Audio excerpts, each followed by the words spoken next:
तब भगवान सुखदेव कहने लगे, राजन एक बार धरती के ऊपर भयंकर पाप बढ़ गया, चारों तरफ धरती पर हाहाकार मचने लगा, कहीं भी धरती पर शांति नहीं मिल रही थी, भूकंप आ रहे थे, बार बार धरती कांप रही थी पाप की वजह से। तो धरती माता के ऊपर जब पाप का बोझ बढ़ गया तो धरती कहां गई? गौ माता की शरण में गई।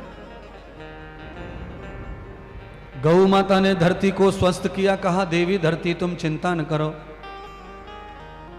मैं तुम्हारी तकलीफ समझती हूं।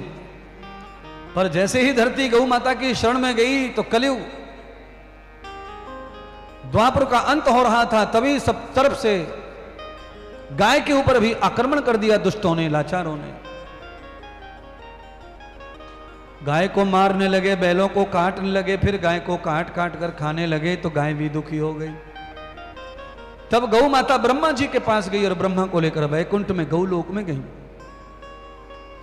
अब ये कथा ये कह रही है कि धरती के ऊपर जब पाप बढ़ता है तो धरती कांपती है, हिलती है, डरती है। और धरती जब बार बार कांपती है तो समझ लेना चाहिए कि पाप बढ़ रहा है, और इस पाप को अगर कोई खत्म कर सकता है तो वो है गौ माता। और गौ माता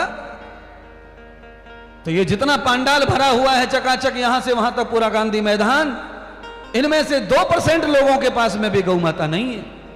तो तुम्हारे पापों को कौन हरण करेगा? कैसे पाप का हरण होगा?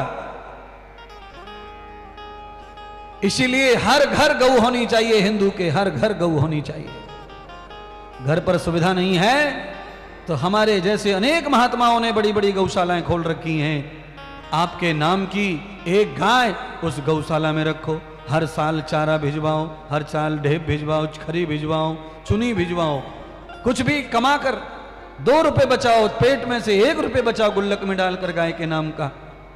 रोटी भी निकालते होंगे तो गाय नहीं मिलती है तो रोटी खिलाने का है तो 1 रुपया डालते रहो गुल्लक में, 1 रोटी के नाम का। आज रोटी 1 रुपए में आती नहीं है, 15-20 रुपए में रोटी मिलती है होटल पे, तो 20 रुपए डालो। 10 रुपए में मिलती है, 10 रुपए डालो। समय आने पर वही गुल्लक तोड़ करके वो गौशाला में डाल दो, तुम्हारा भोजन, तुम्हारी रोटी का फल तुम्हें प्राप्त होगा। ये साधन बता रहा हूं, सरलता बता रहा हूं, मुझे दो नहीं कहा, पर ये सब सुविधा घर में उपलब्ध है तो करो। सब्जी खरीदने जाती हो, 2-4 रुपए बचते हैं चुर्रे चर्राने, उनको डाल के जाके घर में डाल दो गौ माता के नाम पे। बच्चों के लिए, पति के लिए खरीद लिया भोजन, अब गौ का नहीं है तो गौ के लिए बचा हुआ सिक्का डाल दो, 2-4 रुपए बचते हैं तो डाल देना चाहिए। और गाय के जितने पैसे मैं बता रहा हूं उतने तो वर्गनी आप कर ही लेते हो, कम ज्यादा करते ही दुकानदार के पास जाकर। उसके मुंह मांगे कौन सब्जी का पैसा देता है? माताएं तो कभी नहीं देंगी। तो जितना तुम घटाती हो उतना गौ के नाम से जरूर गुल्लक में डाल दो, और समय आने पर गाय का भोजन अर्पण कराओ। क्यों? आज जो कथा तुम सुन रहे हो वो उस गोपाल की कथा है।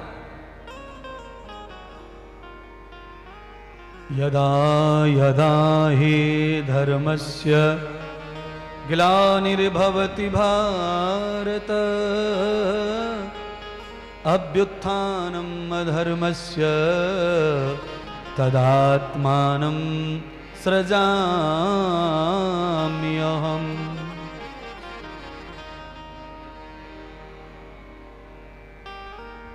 धर्म संस्थापनार्थाय संभवामि युगे युगे परित्राणाय साधूनां विनाशाय च दुष्कृतां। दुष्टों का विनाश करने और साधुओं के पवित्र बीज प्राणियों की रक्षा करने मेरा अवतार होता रहता है। धर्म की संस्थापना माने पुनः स्थापना करने के लिए भी मेरा संस्थान होता है। इसलिए राजन, भगवान विष्णु ने माता गौ की रक्षा करने का वचन ले लिया। हे गौ मां, आप हैं तो ये गौलोक है और उस गौलोक में ही मेरा वास है। इसलिए हे गौ माता, आप जाइए और थोड़े समय के लिए धरती को संतोष दो, धैर्य दो कि मैं आने वाला हूं। तो भगवान विष्णु ने जब दिया तो ये तीसरा अवतार हुआ जय विजय का, और इस बार भगवान के ही कुल में इसका अवतार हुआ, राक्षसों का, भगवान के घर में, अर्थात सूरसेन राजा की पुत्री वासुदेव की बहन के घर में शिशुपाल और दंतवक्र का जन्म हुआ। कभी कभी दुश्मन बाहर से ज्यादा घर में पैदा होते हैं, ये ध्यान रखना। दुश्मन बाहर का जो होता है उससे हर हाल में लड़ा जा सकता है, पर घर के दुश्मन से लड़ना बहुत मुश्किल होता है। और ज्यादातर दुश्मन अपने घर के ही होते हैं, जिनको आप अपना मानते हैं उनमें से ही बहुत बड़ा काटने वाला कीड़ा पैदा हो जाता है, स्वार्थ के बस। आज तक जिस भी घर का, जिस कुल का नाश हुआ है वो कुल के लोगों की वजह से हुआ है। आज तक किसी महात्मा संत का बर्बादी हुई है तो वो उनके ज्यादा चाहने वालों की दुष्टता की वजह से हुई है। आज तक माता पिताओं ने जहर खा के मौत की है तो वो अपने पुत्रों की वजह से ही की है। ये अपनों से बचकर तुम रहना, दुश्मन क्या करे जमाना। अपनों से बच के बहुत कठिन है बचना। दुश्मन से आदमी सावधान रहता है, पर अपनों से तो आदमी सावधान नहीं रहता। और आप सावधान नहीं, इसलिए खतरा हो जाता है, संकट आ जाता है, हादसा हो जाता है।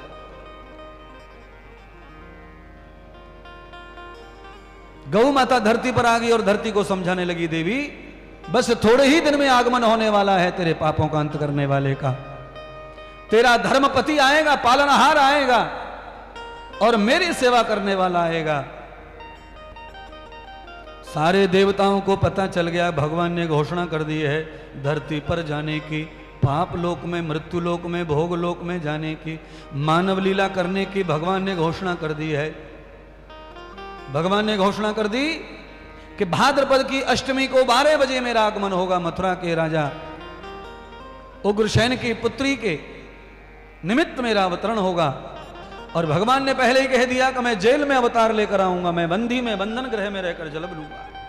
आहारे मेरे कृष्ण, आज जिनकी जगह जगह कथा हो रही है, पूजा हो रही है, देखो उनका जन्म जेल में हुआ है, बोलो। और तुम्हारे बच्चों का जन्म हो रहा है बहुत बड़े 50 करोड़ के हॉस्पिटल में। कुत्ता ना पूछ रहा उनको, बोलो 50 करोड़ रुपए का हॉस्पिटल। कई लोगों के पास में तो इतना पैसा है कि जामताड़ा के हॉस्पिटल में डिलीवरी तक ना करवाते अपनी बीवी की, सीधा धनबाद ले जाएंगे, आसनसोल ले जाएंगे, कलकत्ता ले जाएंगे, कहीं भी ले जाओ, पिल्ला पैदा होने वाला, कहीं भी ले जाओ, कुछ ना होना। इसको कोई जानने वाला नहीं है, कोई पहचानने वाला नहीं है। ये ध्यान कर लो, जेल में पैदा होने के बाद भगवान की जय जयकार कैसी हो रही है। क्यों? बिना त्याग के, बिना संघर्ष के, बिना तपस्या के, बिना झेले कुछ नहीं मिलता है संसार में महाराज। फूली फूली खा रहे हैं, पता चल नहीं रहा क्या हो रहा है। नौन तेल लकड़ी, कैसे यश होगा, कैसे कीर्ति होगी, कैसे जय जयकार होगा। मुश्किलें तो मैं सब बताऊंगा कथा में, भगवान की कैसी मुश्किलें बचपन में हैं, कैसी परिस्थितियां।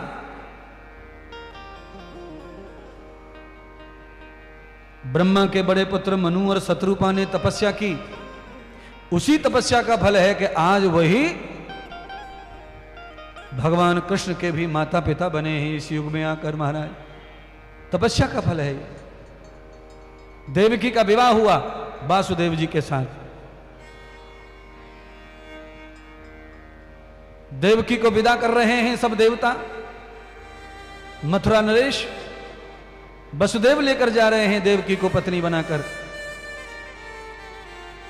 अचानक उनका चचेरा भाई कंस आकर रथ पर बैठ गया और घोड़े की लगाम पकड़ ली। कहा नहीं नहीं नहीं नहीं, मैं जाऊंगा छोड़ने, मैं जाऊंगा छोड़ने।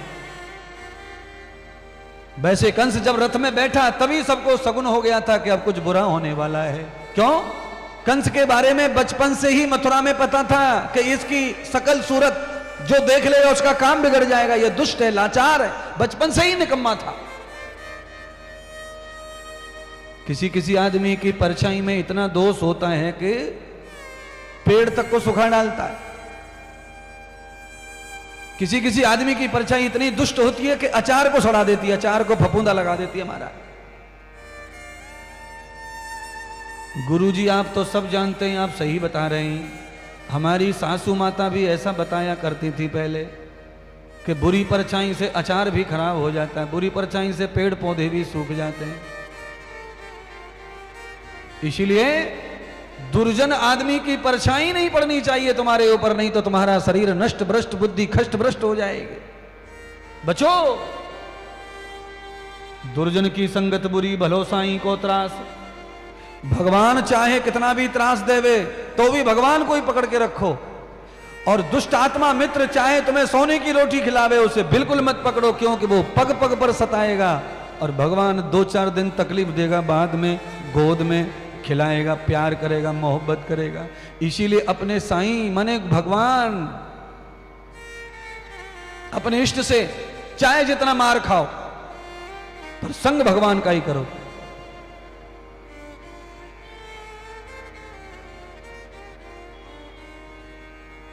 आकाशवाणी हुई मूर्ख कंस, जिस बहन को तू ले जा रहा है वही तेरा काल है, वही तेरा काल है, वही तेरा काल है। कंस समझा नहीं, क्योंकि अचानक तूफान आया, बारिश आई, बादल गरजने लगे। कंस को समझा ही नहीं क्या आकाशवाणी हुई है। दुहितम न दासान शब्दों क्रियात्मना,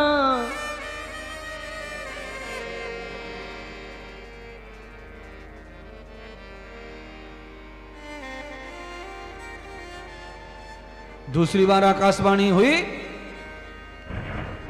कि देवकी का पुत्र ही तुझे मारेगा। कंस फिर भी नहीं समझा। तीसरी बार बिजलियां तड़की, बादल गरजे और शांत हो गए। तब आकाशवाणी हुई, देवकी का 8वां गर्भ ही तेरा काल है, काल है, काल है। कंस ने तलवार खींच ली, देवकी के बाल पकड़ लिए और रथ से नीचे उतार लिया। गुथी हुई बैणी, बालों में लगा हुआ फूल तोड़ के मरोड़ के फेंक दिया, बाल खुले कर दिए और मारने के लिए आतुर हो गया तलवार से। वासुदेव ने अपनी पत्नी की रक्षा हेतु वासुदेव ने हाथ पकड़ लिया कंस का। ए मित्र कंस, ये तुम्हारी बहन नहीं है, अब ये मेरी पत्नी हो गई है। और पत्नी होने के नाते पति का धर्म है कि जब तक पति का सिर जिंदा है तब तक पत्नी को कोई आंख उठाकर देख नहीं सकता है। यह पति का धर्म है। पर तुम मेरे मित्र हो, इसीलिए तलवार का बदला तलवार से नहीं मित्र। मैं पत्नी को भी मरते हुए देख नहीं सकता और मित्र को भी मरते देख नहीं सकता। इसलिए हे बंधु, तुझे भ्रम हो गया है अपनी बहन के पुत्र के मर जाने का, मार देने का। देवकी ऐसी नहीं है कि उसके उदर से ऐसे बालक पैदा होंगे जो तुझे मारेंगे, पर तू इतना पापी हो चुका है कि तुझे अपनी बहन पर भी विश्वास नहीं है। आदमी जब महापाप में डूब जाता है तो उसे हर चीज से डर लगने लगता है, फिर उसे किसी का विश्वास नहीं रहता।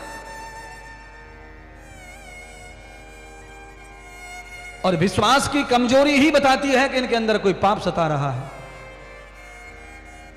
जिसको जो करना है करे, पर हमारा तो पूरा विश्वास रहे। जब पाप ही नहीं है तो डर कैसा और अविश्वास कैसा। वासुदेव ने कहा, कंस तुम्हारी बुद्धि नहीं मान रही है तो लो हमें हथकड़ी डाल दो और अपनी नजर कैद कर लो, अपने बंधन गृह में डाल दो। मेरे सब 8 बच्चे हो जाएंगे जब तक मैं तुम्हारी कैद में रहने को तैयार हूं, पर मुझे लड़ाई पसंद नहीं है। कंस को बात समझ में आ गई। क्यों? गीदड़ की मौत आती है तो किधर जाता है? हाँ, गांव की तरफ। कंस ने रथ वापस कर लिया और मथुरा की तरफ लौट गया। मथुरा में जाकर के दोनों पति पत्नी वसुदेव देवकी को बंदी गृह में डाल दिया। पिता उग्रसेन महाराज ने प्रतिशोध किया तो बूढ़े पिता के ऊपर भी चढ़ बैठा, मुकुट उतार के अपने माथे पे चढ़ा लिया और सारी सेना को कहने लगा, मैं तुम्हारा आज से राजा हूं, मैं भगवान हूं, मेरी पूजा करो। और इस बुढ़े को भी डाल दो। पिता को भी जेल में डाल दिया। आप समझ रहे होंगे कथा शायद। जो संपत्ति पाने के लिए अपने माता पिता को दुखी कर दे, जो अपनी बहन जमाई को भी जेल में डाल दे, ऐसे भ्राता का क्या करेंगे संसार में। कंस ने यह सिद्ध कर दिया कि मैं ही भगवान हूं कलयुग का। और लोग भी पागल होते हैं। लोगों को क्या है, लोगों को तो आनंद लूटना है, माल लूटना है, तो भगवान की जय, भगवान की जय, कंस की जय करने लगे लोग। आधे से ज्यादा सेना कंस की हो गई, बहुत सारे ब्राह्मण कंस के हो गए, बहुत सारे क्षत्रिय कंस के हो गए, और भगवान मान के पूजा करने लगे कंस की। पहला बालक हुआ, बदितो न कर्मं भूयंत जाताम, जेल में डाल दिया, और जेल में पहले बच्चे का समय हो गया। बनाइए कि जेल वगैरह, जेल की झांकी है क्या? नहीं है, खाली बाल गोपाल नंद यशोदा की है। नंद उत्सव की झांकी है ना, ठीक है।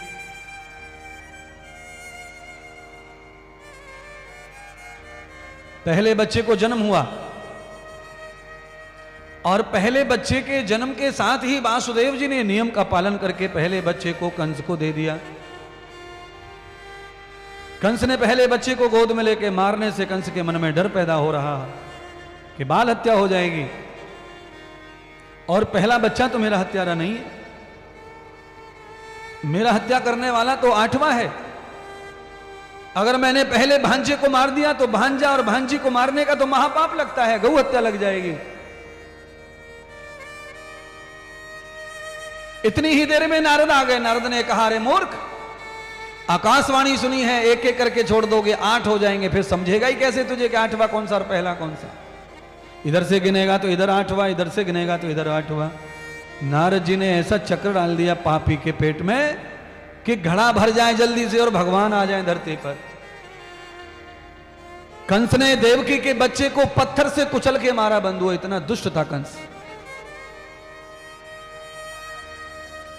दूसरे बालक को भी कुचल के मारा, तीसरे बालक को भी कुचल के मारा, चौथे को, 5वें को, 6वें बालक को भी कुचल के मार दिया। 7वां गर्भ देवकी के गर्भ में आया, देवकी रोने लगी, हे बालक, हे मूर्ख, तेरा भाग्य फूटा है जो तू मेरी गोद में आया है, मेरी कोख में आया है। अरे तू किसी बिल्ली कुत्ती के पेट में चला जाता तो तुझे जन्म मिलता, जीवन मिलता, पर मैं तो सब बच्चों को खा गई, मैं तुझे भी निगल जाऊंगी, मैं तो हत्यारिन हूं, मैं सिर्फ जन्म देती हूं मारने के लिए, मैं किसी को पालती नहीं हूं। तू मेरे पेट में क्यों आया? रो ही रही थी। इतनी ही देर में पता चला कि वासुदेव की जो बड़ी पत्नी रोहिणी है वो मथुरा की जेल में मिलने के लिए आई है। रोहिणी मिल रही है वसुदेव से, दुख पूछ रही है। वसुदेव रो रो कर रोहिणी को बता रहे हैं कि कंस ने हमारे साथ ऐसी जाति की है, कंस ने हमारे जीवन को नष्ट कर दिया है, कंस इतनी तकलीफ दे रहा है। देवकी के 6 बच्चों को कंस ने मार डाला, इसलिए हे देवी तुम कुछ करो। देवकी के 7वां गर्भ आ गया है पेट में, उसकी रक्षा करो। कहते हैं ऐसी भगवान नारायण ने लीला कर दी कि देवकी का 7वां गर्भ रोहिणी के गर्भ में प्रवेश हो गया योग माया से। करता जब करता है तो सब कुछ अच्छा कर देता है। सामर्थ्यवान भगवान को क्या कमी है? लीलाधारी जो चाहे सो कर सकते। योग माया के कारण गर्भ में प्रवेश हो गया बालक, और जेल के पहरेदारों को बता दिया कि गर्भपात हो गया 7वें बच्चे का। रोहिणी बच्चे को लेकर के अपने गोकुल में चली गई। समय आया तो रोहिणी ने श्रावण मास के शुक्ल पक्ष एकादशी में बलराम जी को जन्म दे दिया। गोकुल के नर नारी रोहिणी का बालक देखकर बड़े प्रसन्न हुए, पर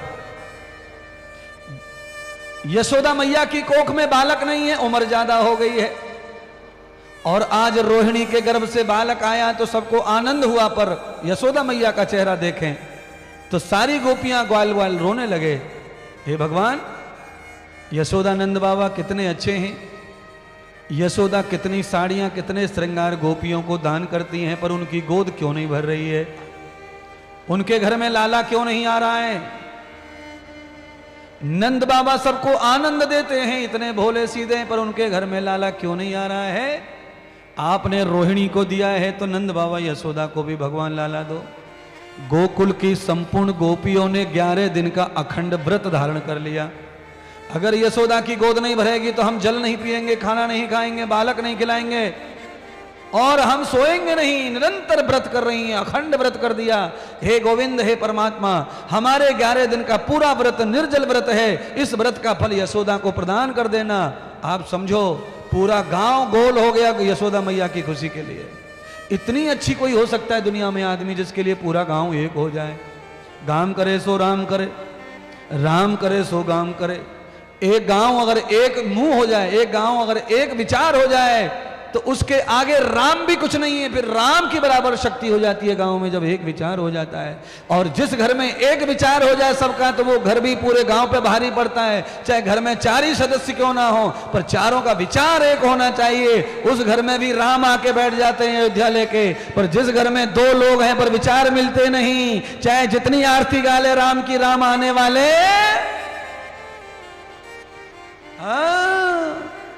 मेरी झोपड़ी के भाग आज जाएंगे, राम आएंगे। श्याम, झोपड़ी के भाग आज खोले जाएंगे, राम आएंगे। मेरी झोपड़ी के भाग आज खोले जाएंगे, राम आएंगे। राम आएंगे, आएंगे, राम आएंगे। ओ राम आएंगे, आएंगे, राम आएंगे। ओ राम आएंगे, आएंगे, राम आएंगे। ओ राम आएंगे, आएंगे, राम आएंगे। मेरी झोपड़ी के बाग आज खोले जाएंगे, हम आएंगे। मेरी झोपड़ी के भाग आज खोले जाएंगे, राम आएंगे। वसुदेव जी प्रार्थना कर रहे भगवान से, हे प्रभु कृपा करो, दुख बंधन हरो, मेरी बेड़ियां काटो। और आशा यही लग रही है, राम आएंगे श्याम के रूप में। आएंगे, आएंगे राम आएंगे, राम आएंगे, आएंगे, राम आएंगे। ओ राम आएंगे, आएंगे, राम आएंगे। ओ राम आएंगे, आएंगे, राम आएंगे। मेरी झोपड़ी के भाग आज खोले जाएंगे, राम आएंगे। मेरी झोपड़ी के बाद आज खोले जाएंगे, राम आएंगे। ओ देवकी राम वसुदेव। आएंगे तो अंगना सजाऊंगी। रात के 12 बज गए, वसुदेव जी को सपना आया। और सपने में क्या देखा वसुदेव जी ने? कि जेल की 4 दीवारी की खिड़की में भगवान विष्णु आकर खड़े हो गए हैं। और भगवान विष्णु कह रहे हैं, हे वासुदेव, मैं विष्णु तुम्हारी काया, तुम्हारे पाप दुख हरने आया हूं। और योग माया ने गोकुल में नंद बाबा के यहां पे अवतार लिया है। पापी कंस को वध करने आया हूं, और तुम्हारे घर में मैं तुम्हारा पुत्र बनकर प्रकट होने वाला हूं। जैसे ही मैं बालक बन के आऊंगा, मुझे शीघ्र ही तुम गोकुल पहुंचा देना, और वहां से योग माया को लेकर आ जाना। राम आएंगे, आएंगे, राम आएंगे। राम आएंगे, आएंगे, श्याम आएंगे। ओ राम आएंगे, आएंगे, श्याम आएंगे। राम आएंगे, आएंगे, श्याम आएंगे। जैसे ही वासुदेव जी ने देखा, एक अचानक ज्योति गायब हो गई। वासुदेव बैठे, तत्काल देखा देवकी की बगल में एक छोटा बालक प्रकट हो गया है। बोलो श्री कृष्ण कन्हैया लाल की जय हो। वसुदेव ने देवकी को संकेत किया, देवकी उठो, देखो लाला ने जन्म ले लिया है। अचानक देवकी ने बालक को देखा तो मोह माया में भर गई और पल्लू में छुपा लिया बालक को, किसी द्वारपाल सैनिक के नजर ना पड़ जाए। 7 बच्चों को जन्म देने वाली देवकी आज तक बच्चे का मुख नहीं देखा। आज 8वां बच्चा देवकी ने मुख दर्शन किया तो देवकी में ममता पैदा हो गई। अब तो देवकी रो रो कर वसुदेव को कहने लगी, इस लाला को बचाओ कंस से, कंस नहीं तो इसे मार डालेगा। मेरे पुत्र को बचाओ, मेरे वंश को बचाओ। हे वसुदेव, कहीं भी ले जाओ, यमुना में फेंक दो, पानी में डाल दो, मिट्टी में दबा दो, और मेरे पुत्र को बचाओ। वासुदेव समझाने लगे, देव की चिंता न करो, मुझे परमात्मा ने पहले ही सपना दे दिया है, मैं गोकुल में नंद बाबा के यहां इसे छुपा के आ जाऊंगा और ये पुत्र हमारा नहीं मरेगा, ये तो विष्णु भगवान सपने में मुझे कह के गए हैं। ये हमारा पुत्र हमारे बंधन काटने, हमारे दुख काटने आया है और ये पितरों का कल्याण करने आया है। वसुदेव की ला मुझे पुत्र दे दे। देवकी ने वसुदेव जी को जैसे ही पुत्र पकड़ाया, श्री वासुदेव ने पुत्र को सूप में रखकर सिर पे पधराया। जैसे ही भगवान सिर पर आए, चमत्कार हो गया। क्या चमत्कार हुआ कि सब सो गए पहरेदार, सारे पहरेदार सो गए और जेल के ताले टूट के गिर पड़े, फाटक खुल गए, बादल धरती पर आकर पूरा अंधकार कर दिया। देवकी का लाला और वसुदेव किसी को दिख नहीं रहे, बादलों ने ऐसा घनघोर घटा छा दी है।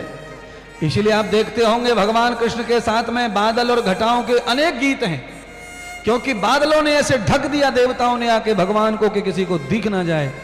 सारे पहरेदार मूर्छित होकर गिर पड़े। वासुदेव लाला को लेकर के सिर पे पधार कर गोकुल की ओर रात्रि में ही बढ़ गए। भाद्रपद का महीना, बारिश हो रही है, बाढ़ आई हुई है जमुना में, रास्ता है नहीं जाने का। अब कैसे जाएं, बड़ी मुश्किल हो गई है महाराज।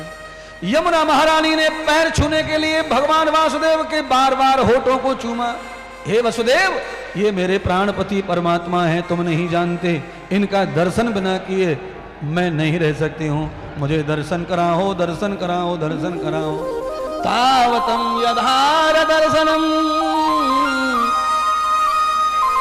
यमुना महारानी ने उछल उछल के चरणों को छूना चाहा। भगवान समझ गए तो मेरे बाल गोपाल ने अपने चरणों को नीचे लटका दिया। यमुना महारानी ने चरण धो लिए, चरणामृत ले लिया और कमल का फूल चरणों में अर्पण कर दिया और यमुना महारानी उतर गई। और जब उतर गई तो मार्ग प्राप्त हो गया वसुदेव जी को। जमुना से निकालते हुए ऊपर छिम छिम छिम छिम बारिश हो रही है महाराज, भगवान को बारिश तंग कर रही है। तो शेष अवतार बलराम जो आ चुके हैं, 11 दिन के हो गए थे, वो आए और उन्होंने शेष का रूप धारण करके ऊपर से छत्र बना लिया अपने बाल कृष्ण, अपने भ्राता, अपने इष्ट कृष्ण की रक्षा के लिए। आज शेष अवतार भी आकर यमुना से लाला को छत्र बना करके पानी से बचाते हुए ले गए। प्रातः काल ब्रह्म मुहूर्त हुआ, 4 बजे नंद के घर लाला पहुंच गया। सब सोए हुए थे। 4 बजे नंद बाबा को भी सपना आया कि कोई बालक आया है और खटिया पर सोते हुए गौशाला में बालक खींच रहा है धोती को और बार बार कह रहा है, बाबा बाबा जगो, बाबा बाबा जगो, बाबा। नंद बाबा सपने को झूठा समझकर सो गए। वासुदेव जी लाला को यमुना से ले जाते गोकुल की गलियों से वासुदेव जी ने लाला को गोकुल में ले जाके महल में योग माया का जो पालना पड़ा था वहां जाके लाला को रख दिया और योग माया को वासुदेव जी ने सिर पे पधरा लिया मथुरा की ओर ले जाने के लिए। तावतो यथा माया अधर निष्ठो या पतिम द्वयाम दृश्यम यथा वासु इंद्रियाणाम च निग्रह। बोलो सच्चिदानंद भगवान की जय, लक्ष्मी नारायण भगवान की जय, मायापति भगवान की जय हो, यजमान परिवार की जय हो। आज लाला का जन्म हुआ है, इसीलिए श्रवण कुमार जी के परिवार को बहुत बहुत बधाई और पूरे जामताड़ा वासियों तुम सबको हमारी तरफ से बधाई। कथा में भगवान का अवतार तुमने देखा। आज भगवान कथा में आए हैं राक्षसों का वध करने के लिए, सनातन धर्म की जय जयकार के लिए। अवश्य परमात्मा पधारेंगे धरती लोक पर और सनातन की जय जयकार होगी, सभी मानव समाज का कल्याण होगा।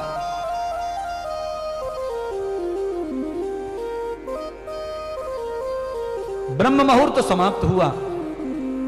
और ब्रह्म मुहूर्त समाप्त होने के बाद जैसे ही सूर्य का आगमन हुआ तो पीली फट गई, धरती पर पीला पीला कलर हो गया, बादलों से सूर्य चमक रहा है।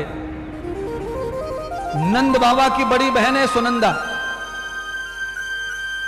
सुनंदा दौड़ करके आई कि भाभी के लाले की दर्शन कर आऊं। सुनंदा दौड़ के आई, सुनंदा नंद बाबा की बहन दौड़ कर आई और आकर के वो आकर के लाला को देखना चाहती है, लाली को, क्योंकि योग माया ने कन्या ने जन्म जो लिया था।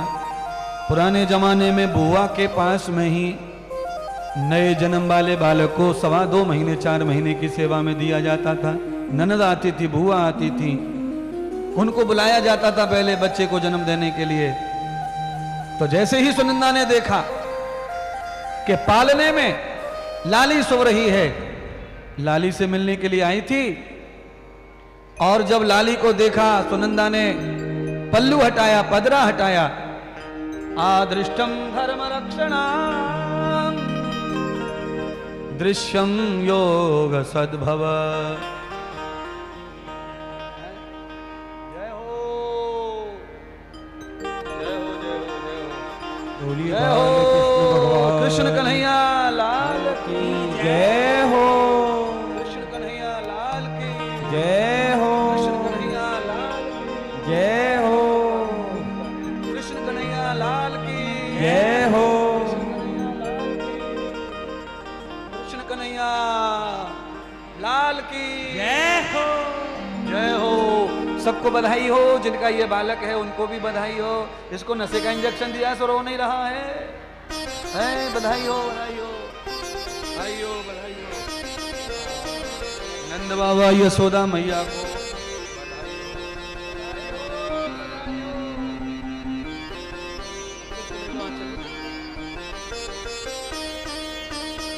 जय जयकार होने लगा है गोकुल में। सुनंदा ने हल्ला मचा दिया, भैया भैया गजब हो गया भैया। नंद बाबा दौड़ कर आए, कहा बहन क्या हुआ?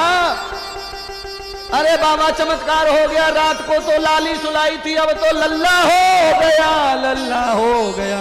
अरे भैया चमत्कार हो गया। नंद बाबा ने देखा ये कैसे हुआ, योग माया कहां गई? वो मथुरा गई, कंस मारने को दौड़ा योग माया को। योग माया ने कंस को लात मारी और कहा रे मोर, मैं योग माया हूं, मुझे कोई नहीं मार पाया, पर तेरे मारने वाला ब्रज में पैदा हो गया है। अब तो कंस के छक्के छूट गए, पसीना छूट गया। कंस अपनी मृत्यु के मारे इतना घबरा गया कि खाना पीना सोना जगना सब व्यर्थ हो गया। चारों तरफ राक्षस फैला दिए, ढूंढो बच्चे को, कौन पैदा हुआ, कौन पैदा हुआ है। अरे कोई 1-2 पैदा हुए ब्रज में तो पता चले महाराज, हजारों की संख्या में बच्चे पैदा होते हैं, कैसे पता चलेगा कि काल कहां है। आधारभूतम तदमूल जाताम।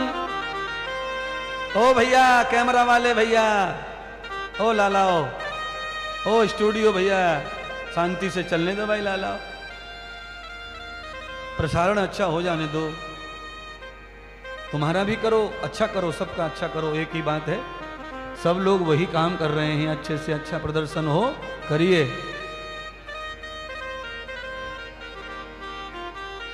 नंद बाबा घर आए तो नंद बाबा को खुशी के मारे पूरे गांव में डोल गए एक टांग से, सबको हल्ला मचा दिया नंद बाबा ने। अरे चलो रे चलो, हमारे घर लाला भयो है, लाला, सारी ग्वाल वाल गोपियों व्रत खोल दो, अब तो फल प्राप्त हो गया, यशोदा के घर में फल आ गया, कथा का फल आ गया, लाला भयो है लाला।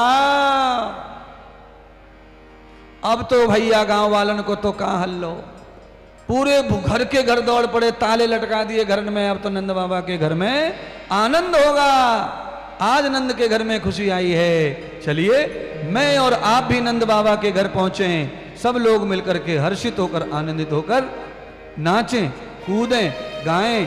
पर मेरी माता बहनों, चोटों से बचना, तुम्हारे गले का सोना खींच के ना भाग जाएं, कहीं बधाई में कहीं जुदाई हो जाए, इसीलिए संभाल के रखना सामान को। हाँ, देखते होश में नाचना है, कूदना है। हे नंद के आनंद भयो जय कन्हैया लाल की। क्या बात।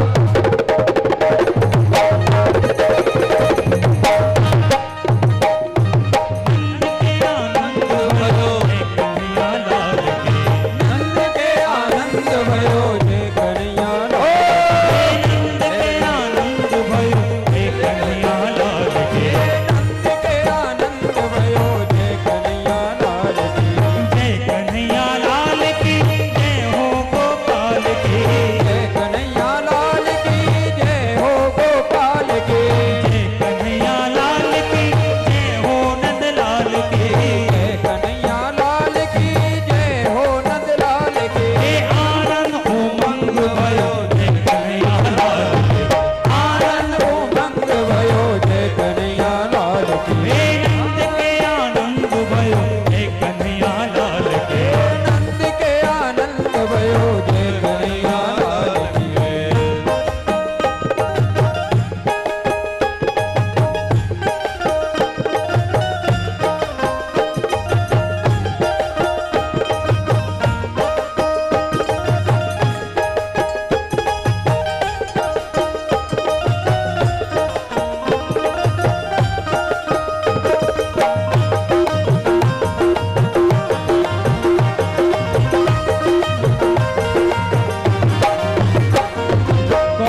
कन्हैया लाल की जय हो। एक बधाई होगी, बधाई होनी है धुआंधार। पीछे वालों हाथ खड़ा करके पाप खत्म कर दो आज ही पूरा, भगवान की बधाई। व्यासपीठ पे बधाई आ गई इसलिए बधाई होगी।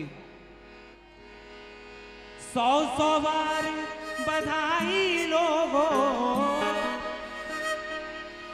लाखों बार बधाई। नंद जी के अंगना में बज रही आज बधाई। उठाइए एक बार दोनों हाथ, तालियों से सेवा करते हुए। नंद जी के अंगना में बज रही आज बधाई। नंद जी के अंगना में बज रही आज बधाई। नंद जी के अंगना में बज रही आज बधाई। 100 बार बधाई लोगों, 100 बार बधाई लोगों, 100 बार बधाई लोगों, 100 बार बधाई लोगों। लाखों बार बधाई। नंद झुके अंगना में बज रही आज बधाई। अंगना में बज रही आज बधाई। नंद झुके अंगना में बज रही आज बधाई। नंद जी के अंगना में बज रही आज बधाई।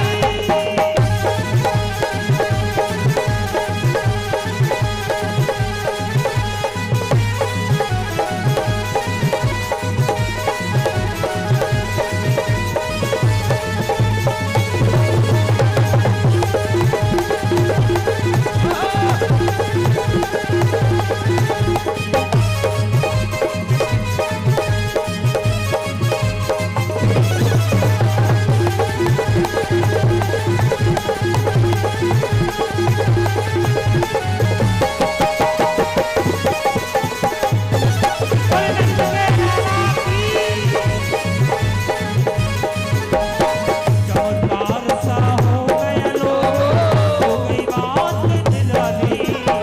चमत्कार सा हो गया लोगों, हो गई बात निराली। चमत्कार सा हो गया लोगों, हो गई बात निराली। चमत्कार सा हो गया लोगों, हो गई बात निराली। रात रात में नंद बाबा की, रात रात में नंद बाबा की, रात रात में नंद बाबा की, रात रात में नंद बाबा की गाड़ी हो गई खाली। नंद झुके अंगना में बज रही आज बधाई। नंद झुके अंगना में बज रही आज बधाई। नंद झुके अंगना में बज रही आज बधाई। नंद झुके अंगना में बज रही आज बधाई। ओ 100 बार बधाई लोगों, 100 बार बधाई लोगों, 100 बार बधाई लोगों, 100 बार बधाई लोगों। लाखों बार बधाई। नंद झुके अंगना में बज रही आज बधाई। अंगना में बज रही आज बधाई। नंद झुके अंगना में बज रही आज बधाई। पसीना पसीना आ रहा हो तो बंद करें, हैं? ये सबसे बाद में आए, ये तो कछु ना कर रहे। एक तो बाद में आए, 15 मिनट पहले आए और बैठ के ऐसे बैठ गए, न नाचने दे रहे न नाच रहे, दूसरों को भी पकड़ के बैठे। अरे नाच लो, भगवान का जन्म हुआ है, चिंटू पिंटू पैदा ना हुए। ऐसे भगवान पैदा होंगे कथाओं में विचारों से, तभी आएंगे वो। 100 बार बधाई लोगों, लाखों बार बधाई। 100 बार बधाई लोगों, 100 बार बधाई लोगों, लाखों बार बधाई। नंद झुके अंगना में बज रही आज बधाई। अंगना में बज रही आज बधाई। नंद झुके अंगना में बज रही आज बधाई। नंद झुके